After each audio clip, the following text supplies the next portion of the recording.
انگریز کی محنت تھی کہ انڈیا کو اسپین بنا دیں، جیسے اسپین سے اسلام کا نام مٹ گیا۔ 800 سال کی حکومت کے بعد اسپین میں اللہ کا نام لینے والا ایک نہ بچا، ایک۔ ایسے انہوں نے دھو کے رکھ دیا۔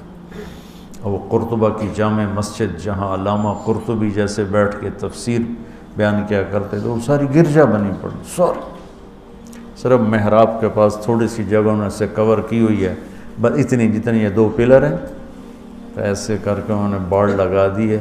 وہ محراب اپنی اصل جگہ میں بالکل درمیان میں انہوں نے گرجا بنا دیا، بت رکھے ہوئے ہیں، تصویریں ہیں، مسجد کے در و دیوار روتے ہیں، نوحہ گناہ ہے کہ ہائے مسجد مرثیہ خواہ ہے کہ نمازی نہ رہے۔ مرثیہ تو مسجد قرطبہ کا میں دیکھ کر آیا ہوں۔ تو انگریز کی یہ محنت تھی کہ یہاں سے دھو دیا جائے اسلام کو۔ اللہ علماء دیوبند کے درجات بلند فرمائے۔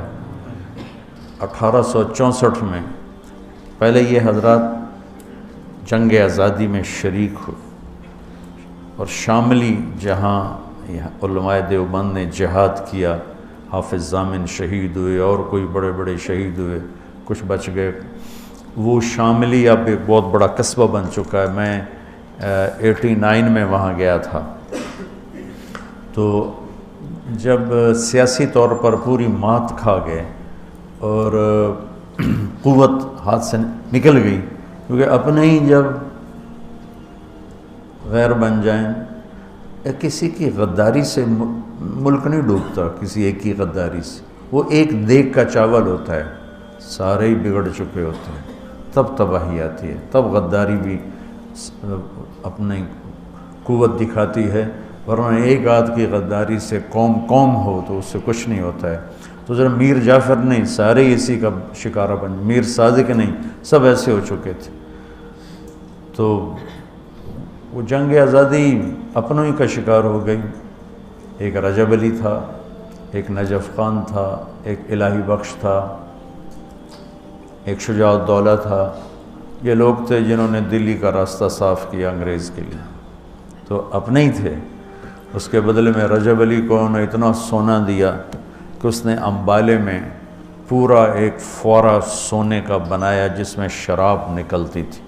وہ کمبخت شام کو بیٹھ کے شراب پیتا تھا اپنے ساتھیوں کے ساتھ، کہ وہ پانی کی وجہ وہ شراب نکلتی تھی۔ تو اس طرح جب قوم ڈوبتی ہے، اس کے افرادوں کے ضمیر بک جاتے ہیں، تو پھر ملاح کشتی کے پھٹے ٹوٹ جائیں تو ملاح کہاں پار لگائے گا اسے؟ تو ہندوستان کی قیادت اور وہاں کی جو ریاستیں تھیں وہ اپنی استعدادیں ختم کر چکی تھیں، تو اللہ تعالیٰ نے چند لوگوں کے دل میں ڈالا کہ اب اسلام کو بچایا جائے۔ اب پھیلانے کی بجائے بچانے کا فکر تھا۔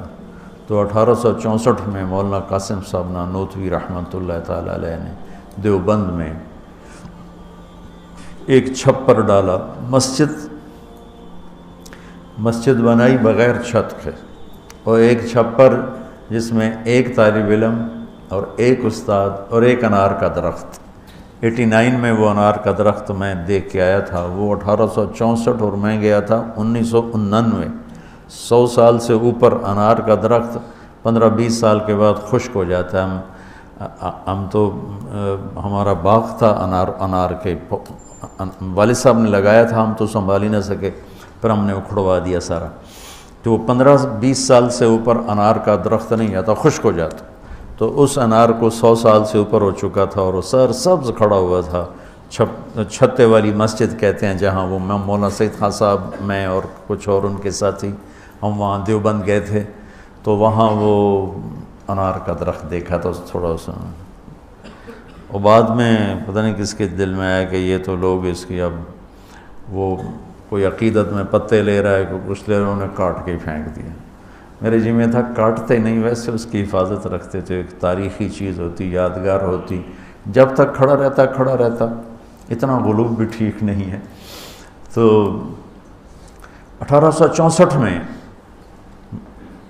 استاد کا نام محمود احمد اور شاگرد کا نام محمود الحسن، اور کسی کو نہیں پتا کہ کتنی بڑی تاریخ بننے والی ہے۔ مولانا ظفر علی خان رحمۃ اللہ علیہ بہت بڑے شاعر گزرے ہیں،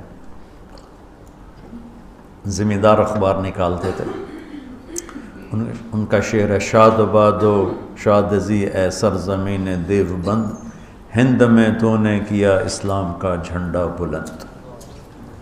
ہندوستان تو بدعات اور رسومات اور جہالت علم سے مناسبت ہی کوئی نہیں تھی۔ سب پیروں فقیروں، جو جاہل پیر فقیر تو ہمارا سرمایہ ہیں، پر جو صحیح ہوں، لیکن وہ جاہلوں سے جڑے ہوئے تھے۔ تو شاہ ولی اللہ رحمۃ اللہ علیہ پہلی ہستی ہیں جو انڈیا میں حدیث کو لائے، ورنہ فقہ اور منطق مجھے آج تک سمجھ میں نہیں آیا کہ منطق کی ضرورت کیا ہے علم دین کے اندر، مجھے نہیں سمجھ میں آیا۔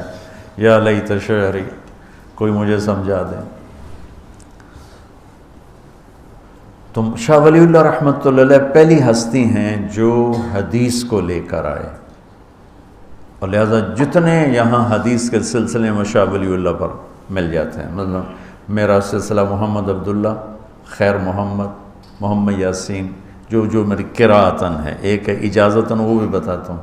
محمد یاسین، محمود الحسن جن کو شیخ الہند کہتے ہیں، محمد قاسم، عبد الغنی، محمد اسحاق، عبدالعزیز، شاہ ولی اللہ، اور جو میری اجازتاً ہے وہ عزیر گل، محمود الحسن۔ اس طرح 3 واسطے بیچ میں نکل جاتے ہیں، میرے نصیب میں تھا عالی سند ہونا۔ عزیر گل، محمود الحسن، محمد قاسم، عبد الغنی، محمد اسحاق، عبدالعزیز، شاہ ولی اللہ۔ شاہ ولی اللہ پہ دیوبندی، بریلوی، اہل حدیث سب کی حدیث کی سند ان پر آ کر اکٹھی ہو جاتی۔ تو اللہ تعالیٰ نے مولانا قاسم نانوتوی رحمۃ اللہ علیہ کے ذریعے سے 1864 میں ایک چھوٹی سی بنیاد قائم کی، جس کو اللہ تعالیٰ نے اتنا بڑا درخت بنایا کہ انگریز کی ساری سازش ناکام ہونے کے پیچھے دیوبند اور اس کے علاوہ اور جنہوں نے، صرف میں دیوبند کی بات کہوں تو یہ ناانصافی ہوگی، دیوبند اس میں سر فہرست ہے، اور سر فہرست میں بہت اوپر ہے، اور باقی مخلصین نے جو محنتیں کی تو اللہ تعالیٰ نے یہاں اسلام کو باقی رکھا، اور آج ہم اس خطے میں مسلمان بن کر زندہ ہیں۔ یہ اس وقت کے ان مخلصین کی محنت ہے جس میں علماء دیوبند کا ایک بہت نمایاں کردار ہے، اور ہم انہی کے شاگردوں میں سے ہیں۔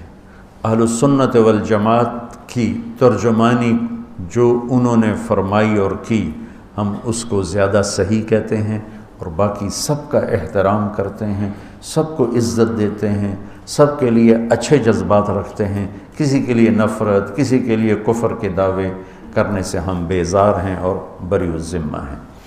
تو شیخ الہند رحمۃ اللہ علیہ کی میں بات آپ کو سنا رہا تھا، یہ پہلے استاد بنے، پہلے شاگرد بنے، پھر پہلے استاد بنے، پھر یہ شیخ الحدیث بنے۔